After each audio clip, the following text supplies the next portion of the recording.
வாசிக்கலாம். 1 யோவானின் புத்தகம் 2ஆம் அதிகாரம் 28ஆம் வசனம்.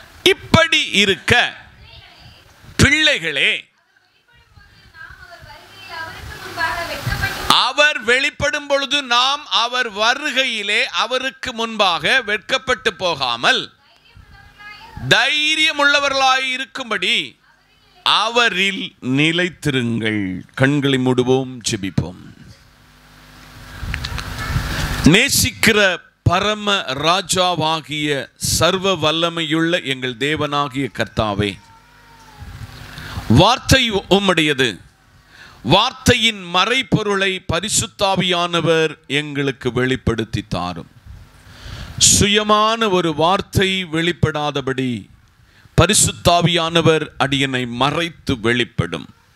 இயேசுவின் நாமத்தில் பிதாவே, ஆமென்.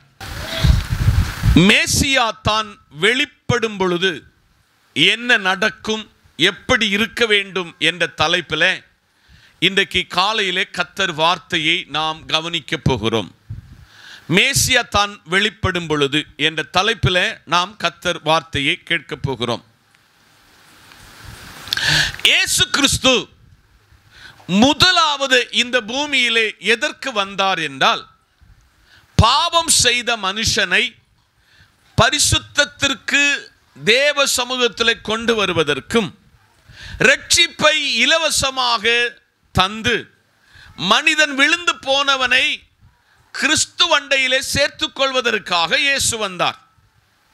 ஆனால் இரண்டாவது வரும் பொழுது 2 குரூப்பாக வேர்பிரித்து பரிசுத்தம் உள்ளவர்களை மாத்திரம் பரலோகத்திற்கு அழைத்து செல்ல வரப்போகிறார். ஒன்று கூடி சொல்கிறேன், கவனமாய் கேளுங்க. முதலாவது இயேசு கிறிஸ்து இந்த பூமியிலே எதற்கு வந்தார் என்றால், இழந்து போன இரட்சிப்பை திருப்பி பெற்றுக்கொள்வதற்கும், இரட்சிப்பின் என்கிற முத்திரையை உங்களுக்கு தந்து பரிசுத்தமாய் வாழ்வதற்காக, நமக்கு ஒரு புது மனிதனாக வாழ்வதற்கு இந்த பூமியிலே வந்தார். இரண்டாவது இயேசு வரப்போகிறது எப்படி என்றால், செம்மறியாடையும் வெள்ளாடையும் வேர்பிரிக்கிறது போல புத்தி உள்ள 5 கன்னிகைகளையும் புத்தி அற்ற 5 கன்னிகைகளையும் வேர்பிரித்து காட்டினது போல தம்முடைய ராஜ்யத்திற்கு ஒரு பரிசுத்த ஜாதியை ஆயத்தப்படுத்தி கொண்டு போவதற்கு அவர் வரப்போகிறார். வேதம் சொல்லுகிறது, நித்திய நியாய தீர்ப்பும் நித்திய பரலோக ராஜ்யமும் நமக்காக பரலோகத்தின் தேவன் வைத்திருக்கிறார் என்று. சிலரை நித்தியமான நரகத்திற்கும் சிலரை நித்திய பரலோகத்திற்கு கொண்டு போவதற்கு அவர் வரப்போகிறார். ஆதலால் ஜெப சிந்தையோடு இந்த வார்த்தைகளை நீங்கள் கவனிக்க தேவநாமத்தில் உங்களை நான் கேட்டுக்கொள்கிறேன். கர்த்தர் உங்களை ஆசீர்வதிப்பார். வாசித்த வசனத்துக்கு நேராக உங்கள் சிந்தனைகளை மறுபடியும் ஒருமுகப்படுத்தி 5 காரியங்களை இந்த காலையிலே நாம் கற்றுக்கொள்ள போகிறோம். அதில் ஒன்றாவது, அவரில் நிலைத்திருக்க வேண்டும். அவரில் நிலைத்திருக்க வேண்டும். 1 யோவானின் புத்தகத்தின் எழுத்தாளன் சொல்லுகிறார், இப்படி இருக்க பிள்ளைகளே, அவர் வெளிப்படும் பொழுது, அவர் ஒரு நாளிலே வெளிப்பட போகிறார். அவர் இந்த பூமிக்கு தான் சொன்னபடியே அவர் வெளிப்பட போகிறார். அவர் வெளிப்படும் பொழுது நாம் அவர் வருகையிலே அவருக்கு முன்பாக என்ன செய்யக்கூடாதான்? வெட்கப்பட்டு போயிடக்கூடாது. ஊரில் உள்ளவங்க எல்லாம் கேட்பாங்க, சிஸ்டர் இத்தனை வருஷம் சர்ச்சுக்கு போனீங்க, இவ்வளவு வார்த்தைகளை எல்லாம் கேட்டீங்க, நீங்க நரகத்தில் அல்லது கைவிடப்பட்டுட்டீங்கன்னா அதை ஒன்று சிந்திச்சு பாருங்க. இன்னைக்கு காலையிலே பரிசுத்த தேவனாகிய கர்த்தர் சொல்லுகிறார், இப்படி இருக்கிற பிள்ளைகளே, அவர் வெளிப்படும் பொழுது, அவர் வெளிப்பட போகிறார். நாம் அவர் வருகையிலே அவருக்கு முன்பாக வெட்கப்பட்டு போகாமல் தைரியமுள்ளவராகும்படி அவரில் நாம் என்ன செய்யணுமா? நிலைத்திருக்க வேண்டும். இன்னைக்கு நம்மகிட்ட கர்த்தர் கேட்கிறாரு, நம்மளை வார வாரம் இப்படி உட்கார வச்சு கர்த்தர் வசனத்தை எல்லாம் போதித்து கர்த்தர் வார்த்தைகள் எல்லாம் உங்களுக்கு கற்றுக் கொடுத்து உங்களை சத்தியத்துக்கு நேராக உங்களை விசுவாசத்துக்கு நேராக, உங்களை ஆவிக்குரிய நிலையிலே உங்களை கொண்டு வருவதற்கு பரிசுத்த ஆவியானவர் இன்னைக்கு கேட்கிறாரு, நீங்கள் அவரில் நிலைத்திருக்கிறீங்களா?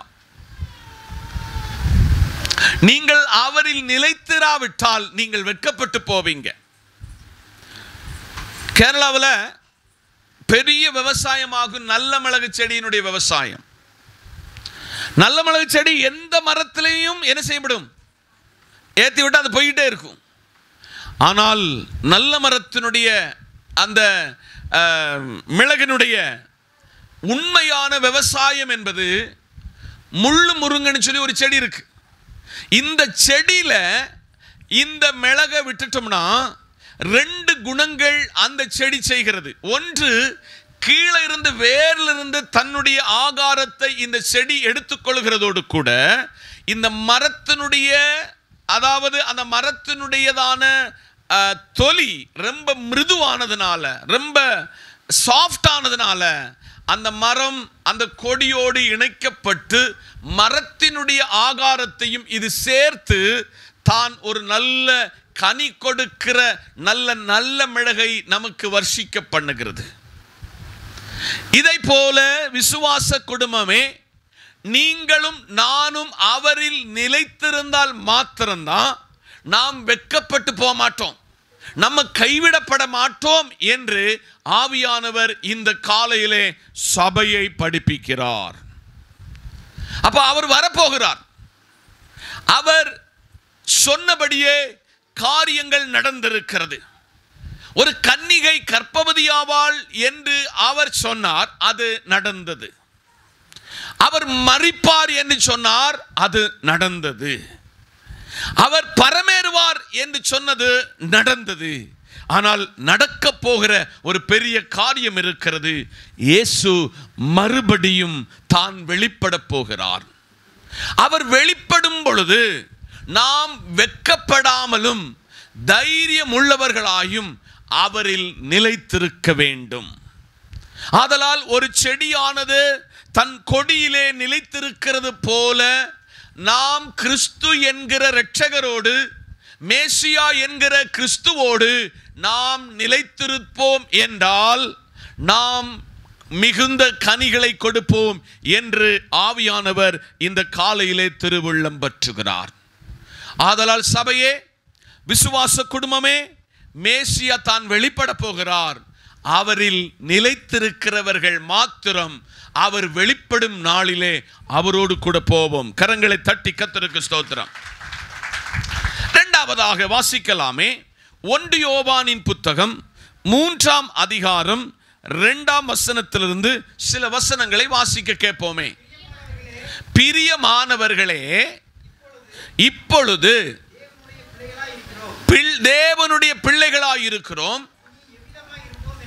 இனி எவ்விதமாய் இருப்போம் என்று இன்னும் வெளிப்படவில்லை. ஆகிலும் அவர் வெளிப்படும் பொழுது அவர் இருக்கிற வண்ணமாகவே அவரை தரிசிப்பதனால் கரங்களை தட்டி. நான் அந்த 8 வசனத்தை ரொம்ப தெளிவாக உங்களுக்கு கற்றுக் கொடுக்க ஆசைப்படுகிறேன். கொஞ்சம் கவனமாக இந்த வார்த்தைகளை கவனியுங்கள். 2, அவரின் வருகையின் அல்லது அவர் வெளிப்படும் பொழுது நாம் சுத்திகரிக்கப்பட வேண்டும். என்ன செய்யப்பட வேண்டும்? சுத்திகரிக்கப்பட வேண்டும். நான் அந்த 2ஆம் வசனத்திலிருந்து 8ஆம் வசனம் வரை கொஞ்சம் ரொம்ப தெளிவாக இந்த வார்த்தைகளை உங்களுக்கு கற்றுக் கொடுக்க போகிறேன். பிரியமானவர்களே, இப்பொழுது தேவனுடைய பிள்ளைகளாக இருக்கிறோம். இப்ப நம்மளை பார்க்க சொல்ல ஒற்ற நோட்டத்தில் இவங்க வேதக்காரம்னு கண்டுபிடிச்சிருவாங்க. 2, நீங்க பைபிளும் வெள்ளை சட்டையும் வெள்ளை வேட்டையும் வெள்ளை சாரியெல்லாம் கொடுத்துட்டு வந்தா அதை விட நீங்க யாரு? விசுவாசி. அல்லேலூயா. அதை விட விசுவாசி. சர்ச்சில் வந்து நீங்க ஆராதிக்க சொல்ல, ஏ அப்பா, இந்த பிரதர் இந்த சிஸ்டர் யாருக்கிட்ட இருக்கிறாங்க? கர்த்தர்கிட்ட இருக்கிறாங்க. ஏ அப்பா, ரொம்ப ரொம்ப சூப்பர். எப்பா, இவங்கள மாதிரியெல்லாம் நான் விசுவாசத்தில் வளர முடியாது, இவங்கள மாதிரியெல்லாம் ஆராதிக்க முடியாது, இவங்கள மாதிரியெல்லாம் பாட முடியாது, இவங்கள மாதிரியெல்லாம் கர்த்தருக்கு கொடுக்க முடியாது. அவ்வளவு பெரிய பெரிய நிலைகளில் உலகத்தில் தேவ பிள்ளைகள் என்று அறியப்பட்டிருக்கிறோம். நல்ல கவனிங்க பிரியமானவர்கள், இப்பொழுது நீங்கள் யாரா இருக்கிறீங்க? தேவனுடைய பிள்ளைகளா இருக்கிறீங்க. இனி எவ்விதமாவீர்கள் என்று இனி வெளிப்படலை. அவர் வருகிற நாள் தான் தெரியும் நம்மளுடைய நிலைமை.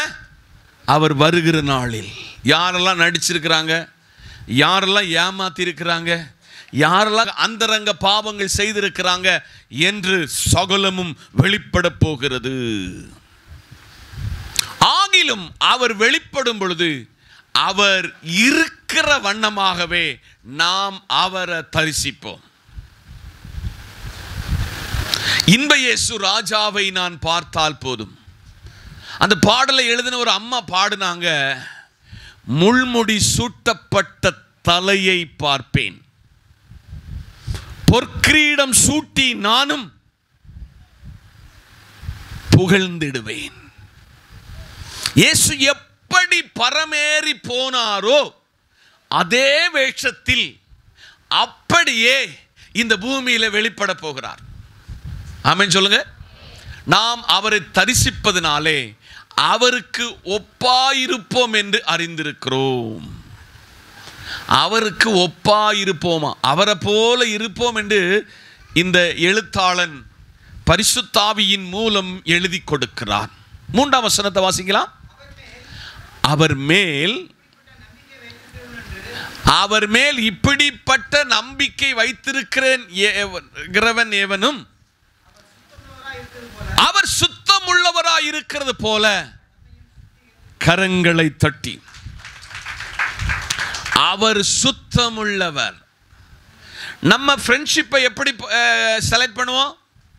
நண்பனை எப்படி செலக்ட் பண்ணுவோம்? நம்மளை மாதிரி இருக்க விரும்புவோம். அப்படிதானே? அப்படிதானே நம்ம ஃப்ரெண்ட்ஷிப்பை பண்ணுவோம். நம்ம பிள்ளைகளை யார்கிட்ட விடுவோம்? கெட்ட வார்த்தை பேசாத, பொய் பேசாத, திருடாத, மோசம் போகிற பிள்ளைகள்கிட்ட நம்ம பிள்ளைகளை விட மாட்டோம். அப்படிதானே? இங்கதான் இருக்கிறீங்களா? ஆனால் கர்த்தரை குறித்து வேதம் சொல்லுகிறது, அவர் மேல் இப்படிப்பட்ட நம்பிக்கை வைத்திருக்கிற எவனும் அவர் சுத்தமுள்ளவராய் இருக்கிறது போல தன்னை சுத்திகரித்துக் கொள்ள வேண்டும். ஆமென் சொல்லுங்க. இன்னைக்கு காலையில பரிசுத்தாவியானவர் உங்ககிட்ட பேசிக்கிட்டு இருக்கிறாரு. நானும் நீங்களும் யாரா மாறணுமா? அவர் சுத்தமுள்ளவரான போது போல நாமும் சுத்தமுள்ளவர்களாய் இருக்க வேண்டும். அடுத்து 2-3 வசனம் ரொம்ப மேஜரான வசனம், ரொம்ப கவனமாய் நீங்க கேட்கணும். 4ஆம் வசனத்தை வாசிங்க. 1 யோவான் 3:4. பாவம் செய்கிற எவனும் நியாயப்பிரமாணத்தை மீறுகிறான். நியாயப்பிரமாணத்தை மீறுகிறதே. இயேசு கிறிஸ்து பாவத்தை வெறுக்கிறார், பாவியை நேசிக்கிறார். இந்த வேத பிரமாணம் தெளிவா சொல்லுகிறது, பாவம் செய்கிற எவனும் யாரா? நியாயப்பிரமாணத்தை மீறுகிறான். பாவம் செய்கிற எவனும் நியாயப்பிரமாணத்தை மீறுகிறவன். நல்லா கவனிச்சுக்கணும். ஒன்னு கூடி நான் அதை தெளிவுபடுத்துகிறேன். நியாயப்பிரமாணம் என்பது தேவன் மோசையின் மூலம் நமக்கு தந்தது. அந்த நியாயப்பிரமாணத்தில் மிக ஆழமாய் சொல்லப்பட்ட 10 காரியங்கள். என்னை அண்டி உனக்கு வேறு தேவர்கள் உண்டாயிருக்க வேண்டாம். என் ஸ்தானத்தில் வேறொரு தெய்வத்தை நீ உருவாக்கி வைத்தாய் என்றால் நீ நியாயப்பிரமாணத்தை மீறுகிறாய். உன் தகப்பனையும் தாயையும் கனம் பண்ணுவாயாக. கனம் பண்ணலனா நியாயப்பிரமாணத்தை மீறுகிறோம். அது நிமித்தம் நாம் பாவம் செய்கிறோம். 6 நாள் நம்முடைய நாள், 7வது நாள் அவருடைய நாள். அந்த நாளை ஆலயத்துக்கு வராம கர்த்தரை ஆராதிக்காம போனோம்னா நியாயப்பிரமாணத்தை மீறுகிறோம். அதன் விளைவு நாம் பாவம் செய்கிறோம். அல்லேலூயா. இப்படி நியாயப்பிரமாணத்தை நாம் எங்கெல்லாம் மீறினோம்? நியாயப்பிரமாணத்துக்கு விரோதமாய் நாம் எப்படி நடந்தோம்? ஆனால் நியாயப்பிரமாணத்தை மீறுகிறவன் பாவம் செய்கிறான் என்று ஆவியானவர் சொல்லுகிறார். வாசிக்கலாமே. அவர் தம்முடைய பாவங்களை சுமந்து தீர்க்க அறிவீர்கள். அவரிடத்தில் ஸ்தோத்திரம். அவர் வெளிப்படும் பொழுது பாவம் இல்லாதவராய் வெளிப்பட போகிறாரு. ஆனால் பாவம் இல்லாதவனை மட்டும் தெரிந்தெடுத்து அவர் கொண்டு போறாரு. ஒன்று கூடி சொல்லுதேன், கவனமாய் கேளுங்கள். அவர் நம்முடைய பாவங்களை சுமந்து தீர்க்க வெளிப்பட்டார் என்றும் அவரிடத்தில் என்ன இல்லையா? அப்ப பாவம் இல்லாதவனை மட்டும்தான் தான் வெளிப்படும் பொழுது கொண்டு போவார். கவனமா கேட்கணும். பாவம் இல்லாத ஒருவனை மட்டும்தான் தான் வெளிப்படும் பொழுது கொண்டு போறாரு. அப்போ நம்ம என்ன செய்யக்கூடாது? பாவம் செய்யக்கூடாது. நியாயப்பிரமாணத்தின் மிக முக்கியமானது எங்களை படிப்பிக்க சொல்ல ஆசிரியர்கள், ப்ரொஃபசர்ஸ் சொல்லுவாங்க, நீ எந்த கிளாஸில் தோற்றாலும் 7ஆம் கிளாஸில் தோக்காம இருந்தா நீ பெரிய ஆளுன்னு சொல்லுவாங்க. 7ஆம் கிளாஸ்ன்னு சொன்னா பிரமாணத்தின் 7ஆம் பிரமாணம் விபச்சாரம் செய்யாதிருப்பாயாக. இப்ப புரிஞ்சிருக்குன்னு நினைக்கிறேன். விபச்சாரத்தில் 7ஆம் கிளாஸ் தோத்தவன் பரலோக ராஜ்யத்துக்கு உரியவன் அல்ல. ஆதலால் தான் தேவனாகிய கிறிஸ்து என்னும் இரட்சகர் பாவம் செய்யாத, பாவத்துக்கு எதிராய் நிற்கிற, பாவம் இல்லாதவர் இயேசு கிறிஸ்து. இப்ப நம்மளும் யாரா மாறணும்? 7ஆம் கிளாஸ் துவக்காம காத்துக்கொள்ள வேண்டியது நம்முடைய பொறுப்பு. தன் மனைவியை அல்லாமல் வேறொரு பெண்ணை இச்சையோடு நான் பார்ப்பது பாவம். அதுக்கு நான் போட்டிருக்கிற பேர் 7ஆம் கிளாஸ்ல ஃபெயிலியர். இன்னைக்கு காலையில் 6ஆம் வசனத்தை கூடி வாசிங்க பார்ப்போம். அவரில் நிலைத்திருக்கிற எவனும் சோத்திரம். எல்லாரும் பாருங்க, அவரில் யார் ஒருவன் நிலைத்து நிற்கிறானோ, எந்த ஒரு சகோதரி நிலைச்சிருக்கிறாங்களோ, மனைவி சந்தேகப்பட மாட்டா, கணவன் சந்தேகப்பட மாட்டான். யாரில் நிலைத்திருக்கிறவங்க? சோத்திரம். அல்லேலூயா. அவரில் நிலைத்திருக்கிறவன் என்ன செய்ய மாட்டான்.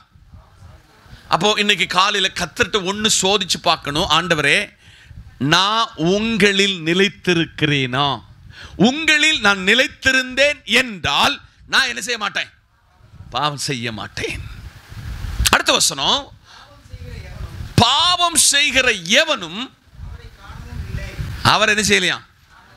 இங்க நீங்க எல்லாம் நம்ம சொல்லுவோம், ஐயோ ஏசப்பா என்கிட்ட முகமுகமா பேசினாரு, ஐயோ அவருடைய அந்த காயப்பட்டதெல்லாம் அப்படியே தத்துருவமா. நீ பாவம் செய்துட்டு எப்படி நடிச்சாலும் இந்த நடிப்பு ஒரு நாள் வெளிப்படும் என்று ஆவியானவர் சொல்லுகிறார். அவரில் நிலைத்திருக்கிற எவனும் பாவம் செய்வதில்லை, பாவம் செய்கிற எவனும் அவரை காணவும் இல்லை, அவரை அறியவும் இல்லை. 8ஆம் வசனம், பாவம் செய்கிறவன் சோத்திரம். பாவம் செய்கிறவன், நம்ம எல்லாம் சொல்லு, நான் புதிதாய் ரட்சிக்கப்பட்டிருக்கிறேன், மனம் திரும்பி இருக்கிறேன், நான் பாவத்துக்கு செத்தி நீதிக்காக பிழைத்திருக்கிறேன் சொல்லுனவங்க நம்மளை பாவம் ஆட்கொள்கிறது. 7 பிள்ளைகளே, நீங்கள் ஒருவராலும் வஞ்சிக்கப்படாதிருங்கள். இருக்கிறது போல கரங்களை தட்டி இந்த நல்ல காலையிலே ஒரு வசனத்தை கூட விடாம நான் உங்களுக்கு அதை கற்றுக் கொடுக்கிறேன் என்றால், 2, நீங்கள் அவரில் சுத்திகரித்துக் கொள்ளப்பட வேண்டியவர்களாக நீங்கள் நிற்க வேண்டும். 8ஆம் வசனம், பாவம் செய்கிறவன் பிசாசினால் உண்டாயிருக்கிறான். ஏனெனில் பிசாசானவன் சோத்திரம். பிசாசானவன் எங்க தொட்டே பாவம் செய்தான்? ஆதி முதல் எங்க பாவம் செய்தான் தெரியுமா? எங்க பாவம் செய்தான்? பரலோகத்தில் இருக்க சொல்ல நான் யாரான்னு நினைச்சான். அந்த பாவம் இன்னைக்கு வர உங்களை செய்ய தூண்டுகிறான் அவன். அநேக பரிசுத்தவான்கள் பட்டு போன ஒரு உலகம். சபைக்கு தீவிரமாய் சாட்சியாய் நின்றவர்கள் அநேகரை அவன் கண்ட்ரோல் எடுத்து இல்லாம ஆக்கின உலகம் இந்த உலகம். நீங்கள் பாவம் செய்யாதபடிக்கு, பாவம் செய்கிறவன் எவனும் பிசாசினால் உண்டாக்கப்பட்டவன் என்றும் அவன் ஆதி முதல் பாவம் செய்கிறான் என்று நீங்க மறந்து விடாதீங்க. ஆமென் சொல்லுங்க. அல்லேலூயா.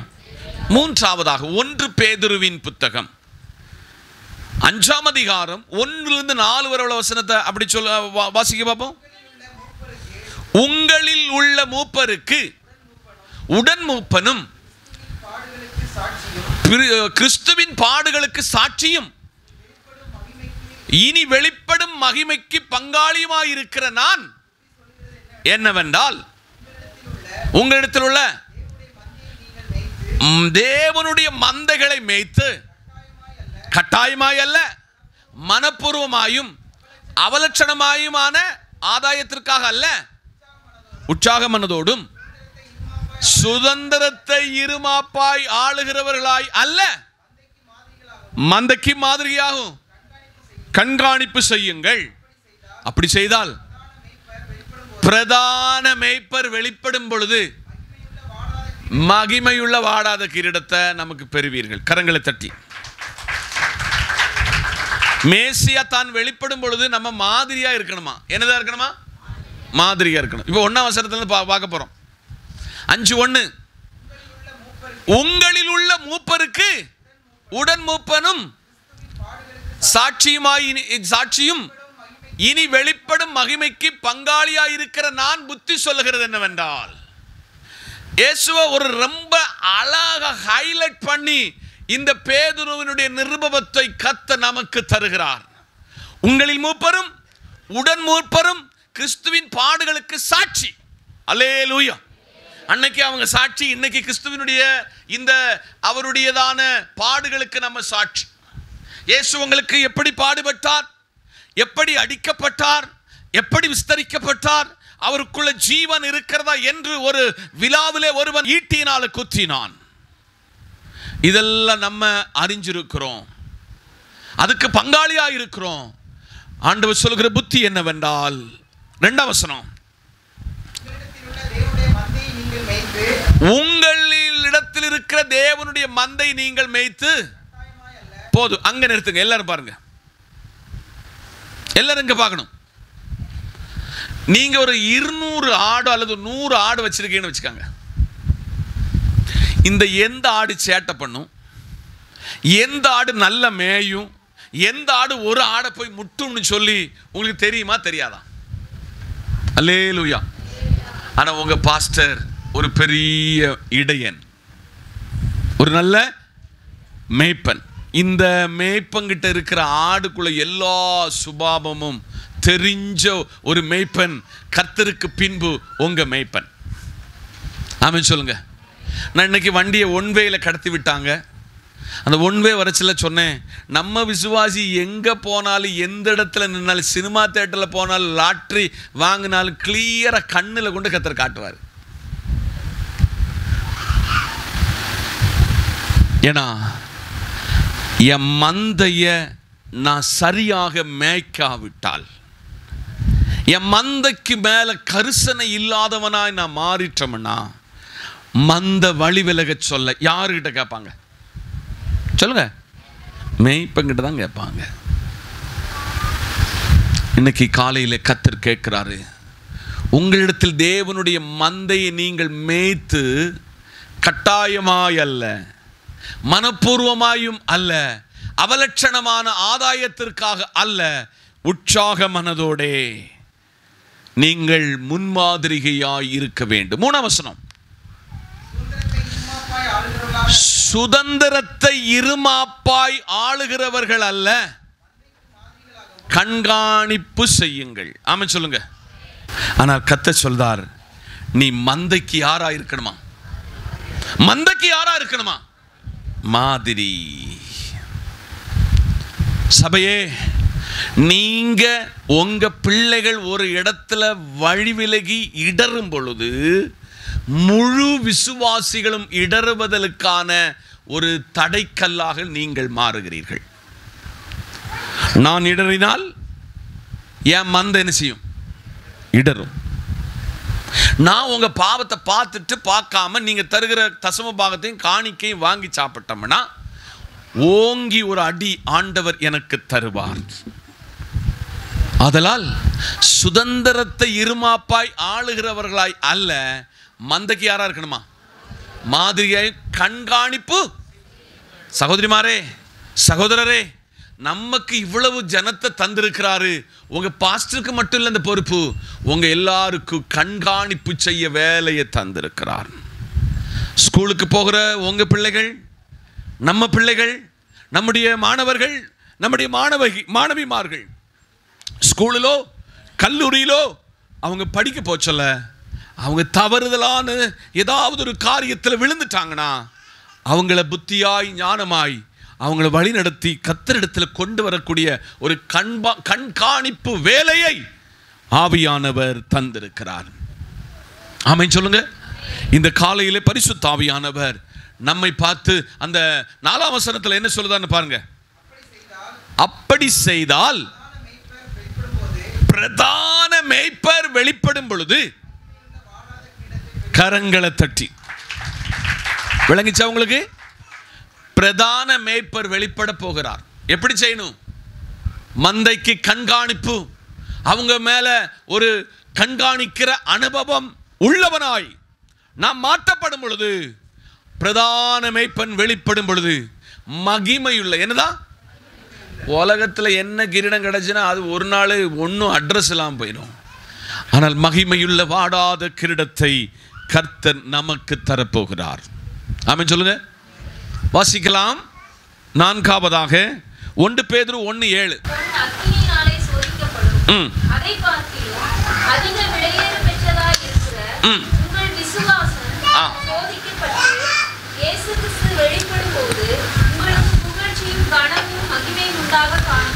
அல்லேலூயா. மறுபடியும் வாசிங்க. அழிந்து போகிற பொன் அக்கினியினாலே சோதிக்கப்படும், அதை பார்க்கிலும் அதிக விலையேற பெற்றதாய் இருக்கிற உங்கள் விசுவாசம் சோதிக்கப்பட்டு இயேசு கிறிஸ்து வெளிப்படும் பொழுது உங்களுக்கு புகழ்ச்சியும் கனமும். கரங்களை தட்டி. 4வது உங்க விசுவாசம் சோதிக்கப்பட வேண்டும். சொல்லுங்க. எல்லாரும் கவனிக்கணும். அம்மா அவளையெல்லாம் விட்டுட்டு இங்க வசனத்தை கவனிக்கணும். நான் ரொம்ப ஆழமா பேசிக்கிட்டு இருக்கிறேன். ரொம்ப அர்த்தமான வார்த்தை, மிக கருத்தாய் நீங்கள் கிரகிக்க வேண்டிய காரியங்கள். இது விளையாட்டு காரியம் அல்ல. ரொம்ப கவனமாயிருங்க. 4, விசுவாசம் சோதிக்கப்பட வேண்டும். என்ன செய்யணும்? என்னடா விசுவாசம் சோதிக்கப்படணுமா? பிளட் சோதிப்பாங்க, பல காரியங்கள் சோதனை செய்யப்படும். விசுவாசம் சோதிக்கப்பட வேண்டும். நீங்க நம்ம ஊர்ல ஒரு கோல்டு ஏதாவது கழுத்துல காதுல போட்டிருக்கிறது கொஞ்சம் ஏதாவது டேமேஜ் ஆனா எங்க கொண்டு போவீங்க? தட்டாங்கிட்ட கொண்டு போவீங்க. இன்னைக்கு தட்டானெல்லாம் குறைஞ்சாச்சு. தட்டானெல்லாம் எல்லாம் மிஷின் ஆச்சு. அவங்களுக்குள்ள வேலையெல்லாம் முடிஞ்சு போச்சு. தட்டாங்கிட்ட கொண்டு போச்சுல. உங்க கம்மலை அவன் எண்ணத்துல வைப்பான், தீயில வைப்பான். அவன் அப்படி ஊதி ஊதி பார்க்க சொல்ல நமக்கே கோபம் வரும். அது என்னதாயிரும்? கருகருன்னு ஆயிரும். கொஞ்ச நேரம் கழிஞ்சு அவன் அங்கங்க ஒட்டி கண்ணை கையை பிடிச்சி அவன் ஒட்டி ஒரு சின்ன ஒரு பக்கத்தில் ஒரு பொருள் வச்சிருப்பான். அதை முக்கி எடுத்த உடனே என்னதாயிரும்? இன்னைக்கு காலையில் விசுவாசி நல்ல உள்வாங்குங்க.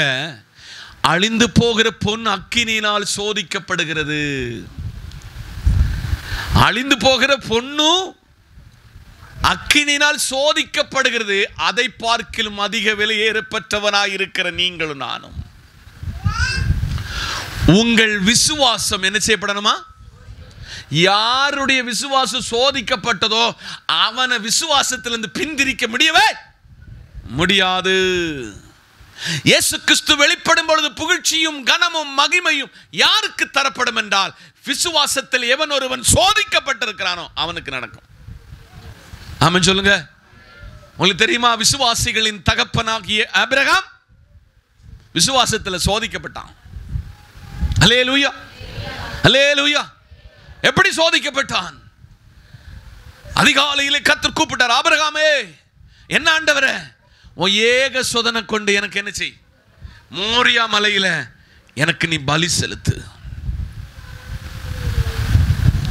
முன்னப்பட்ட ஒன்றும் சிந்திக்கல. பிள்ளைய கூப்பிட்டான், வேலைக்காரனை கூப்பிட்டான், தனக்கு பலி செலுத்தக்கூடிய எல்லாத்தையும் எடுத்தான். ஆனா பலி வஸ்து யாரு? ஈசாக்கு. பலி வஸ்து யாரு? ஈசாக்கு. சபையே, விசுவாச குடும்பமே, இந்த பிள்ளைய கொண்டு அவன் விசுவாசத்தில் பலி செலுத்த போனான். பிள்ளையா பலி செலுத்தினா? யாரை பலி செலுத்தினா? ஆடு. இப்ப பிள்ளை வளர்ந்து பெரிய ஆளாயிட்டான். பையனுக்கு என்ன செய்யணும் சொல்லுங்க? வளர்ந்தவனுக்கு என்ன செய்யணும்? அங்க கல்யாணம் பண்ணி வைக்கணும். அல்லேலூயா. இப்ப எலியாசரை கூப்பிடுதாரு. யாரை கூப்பிடுதாரு? யாரை கூப்பிடுதாரு?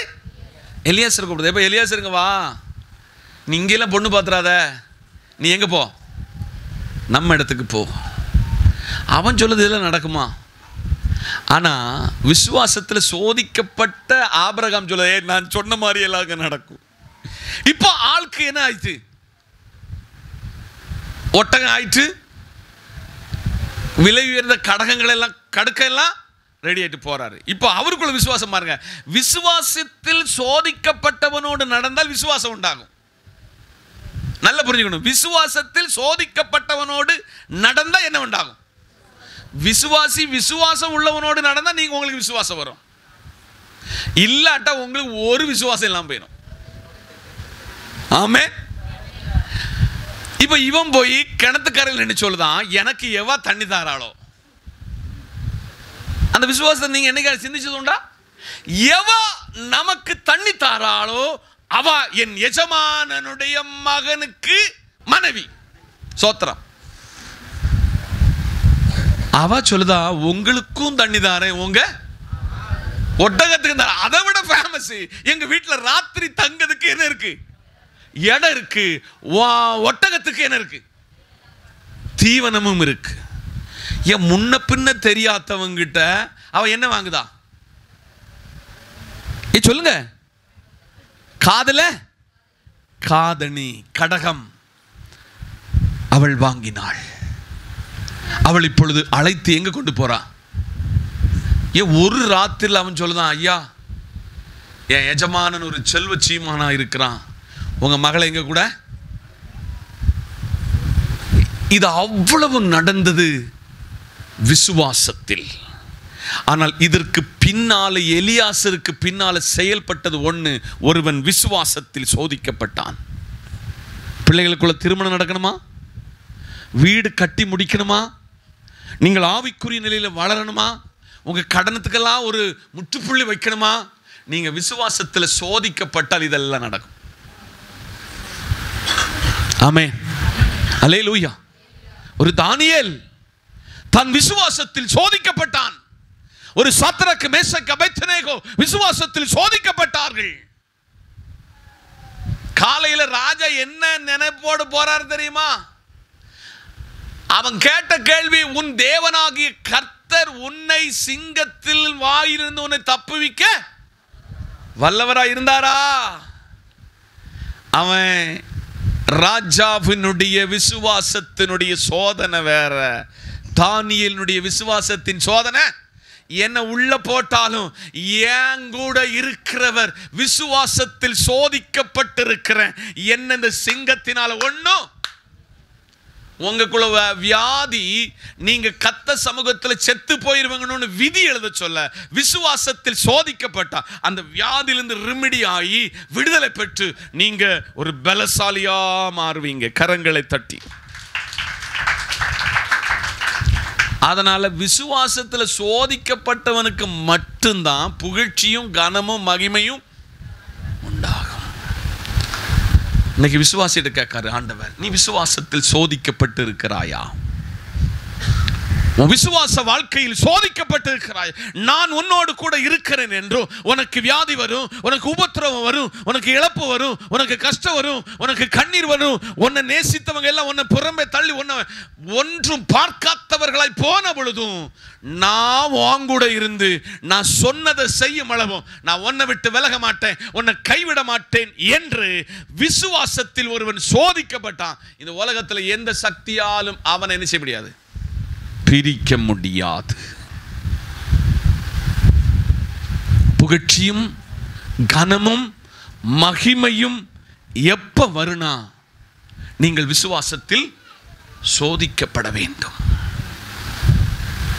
ஆபிரகாமினுடைய வாழ்க்கையில் அவன் விசுவாசத்தில் சோதிக்கப்பட்டதனால தன் மகனுடைய விவாகத்திலும் அவனுக்கு ஒரு விசுவாசம் இருந்தது. தன் மகனுக்கு வரப்போகிறவள் ஒரு கீழ்ப்படிதல் உள்ளவள் என்பதை அவன் விசுவாசத்தில் சோதிக்கப்பட்டதின் நிமித்தம் அதை அவன் என்ஜாய் பண்ணினான். ஒட்டகம் வருகிறத தூரத்தில் வச்சு இந்த அருமையான ரெபெக்காள் கேட்டாள். அங்கு ஒரு தூரத்தில் ஒருவன் நிற்கிறானே, அவன் யார் என்று எலியாசரோடு கேட்ட பொழுது எலியாசர் சொன்னாரு, ஏமா ரெபெக்காளே, உனக்கு விவாக புருஷனாக கொடுக்க போகிற அந்த ஈசாக்குன்னு சொன்ன மாத்திரத்தில் அத்த டைமில் அவன் கீழே இறங்கின ஒட்டகத்திலிருந்து என்ன போட்டுக்கிட்டான், முக்காடு. இன்னைக்கு உங்ககிட்ட கேட்குறேன், உங்கள் சொந்த கணவனை நீங்கள் விசுவாசத்தில் சோதிக்கப்பட்டால் கனம் பண்ணுவீர்கள், உங்கள் கணவனுக்கு கீழ்ப்படிவீங்க, உங்க சபைக்கு எல்லா காரியத்திற்கும் நீங்கள் மாதிரியா இருப்பீங்க, இந்த வேதத்தை அப்படியே அசைபோடுவீங்க. அதை கர்த்தர் உங்களில் என்னில் விரும்புகிறார். விசுவாசம் என்ன செய்யப்பட வேண்டும், சோதிக்கப்பட வேண்டும். சோதிக்கப்பட்டால் இந்த ஊர்ல உங்களுக்கு ஒரு புகழ்ச்சி தர போறார். ஆமென் சொல்லுங்க. உங்களுக்கு ஒரு கனம் தர போறாரு, உங்களை மகிமைப்படுத்த போகிறார். கடைசியாக 1 பேதுரு 1:13 ஆகையால் உங்கள் மனதின் அறையை கட்டிக்கொண்டு தெளிந்த புத்தி உள்ளவர்களாயிருந்து இயேசு கிறிஸ்து வெளிப்படும் பொழுது உங்களுக்கு அளிக்கப்படும் கிருபையின் மேல் கரங்களை தட்டி. அந்த 5வது நான் சொல்ல போகிறது, நீங்கள் பரிசுத்தமாய் இருக்க வேண்டும். நீங்கள் பரிசுத்தமாய் இருக்க வேண்டும். நான் அது 16வது வசனம் வரை உங்களுக்கு விவரிக்க போறேன். இப்போ 13 மட்டும் போடுப்பா. வாசிங்க. ஆகையால் எங்க என்னத சோத்திரம் வீட்டில் என்னென்ன அறை இருக்கு சொல்லுங்க. முக்கியமான ஒரு அறை இருக்கு, பீரோ வச்சிருக்கிற அறை. என்ன அறை? பீரோ அறை யார்கிட்ட தான் இருக்கும் சொல்லுங்க? அந்த அம்மாட்ட தான் இருக்கும். சோத்திரம். எங்க ஊர்ல சிலவங்க எங்கேன்னு கூப்பிடுவோம். எங்கே என்னது எங்கே சோத்திரம். இங்க எத்தான் மாமா என்னதெல்லாமோ கூப்பிடுதீங்க. ரொம்ப சந்தோஷம். எவ்வளவு சூப்பரா அறைய போட்டுதீங்க. என்னத போட்டுதீங்க? ஆகையால் நீங்கள் உங்கள் மனதின் அறைய என்ன செய்யணுமா?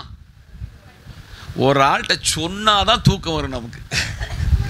அறைய யார் ஒருவன் கட்டுகிறானோ அவன் தெளிந்த புத்தி உள்ளவன். ஆமென்.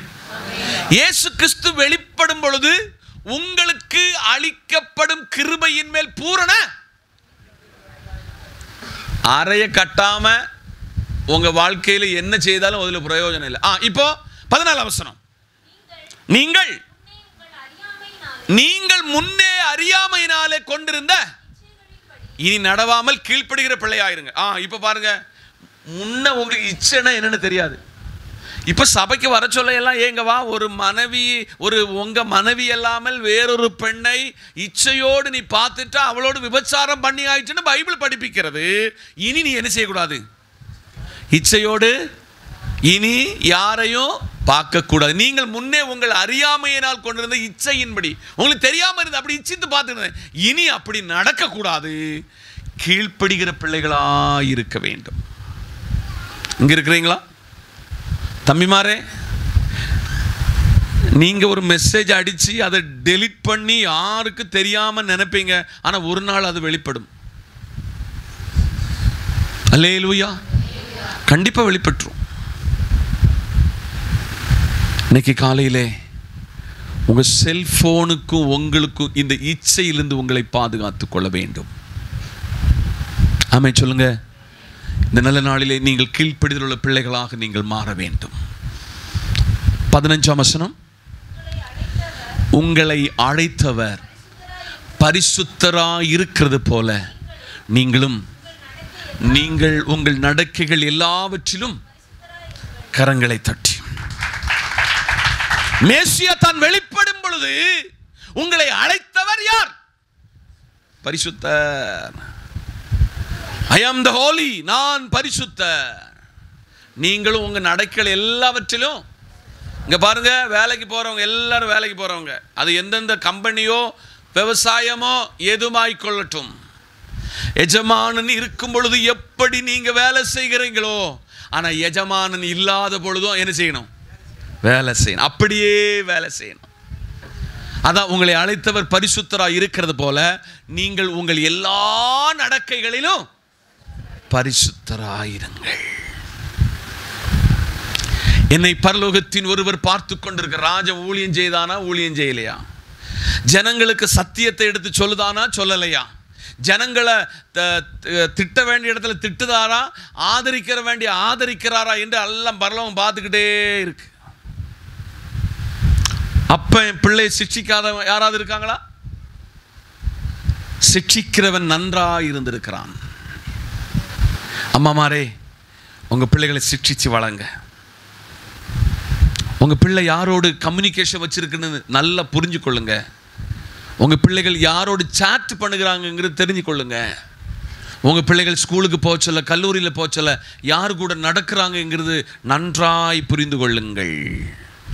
அதே மாதிரி புருஷன்மாரே, சகோதரமாரே, உங்க மனைவி யார் கூட எப்படி உள்ள உறவுல இருக்கிறாங்க, உங்களுடைய குடும்ப வாழ்க்கை பிரிக்கிறவராங்க இருக்கிறாங்களா, உங்களை தவறான வழிகளில் நடத்துகிறவளா இருக்கிறாங்களா, நல்ல ஜாக்கிரதையா வாழ்ந்துக்காங்க.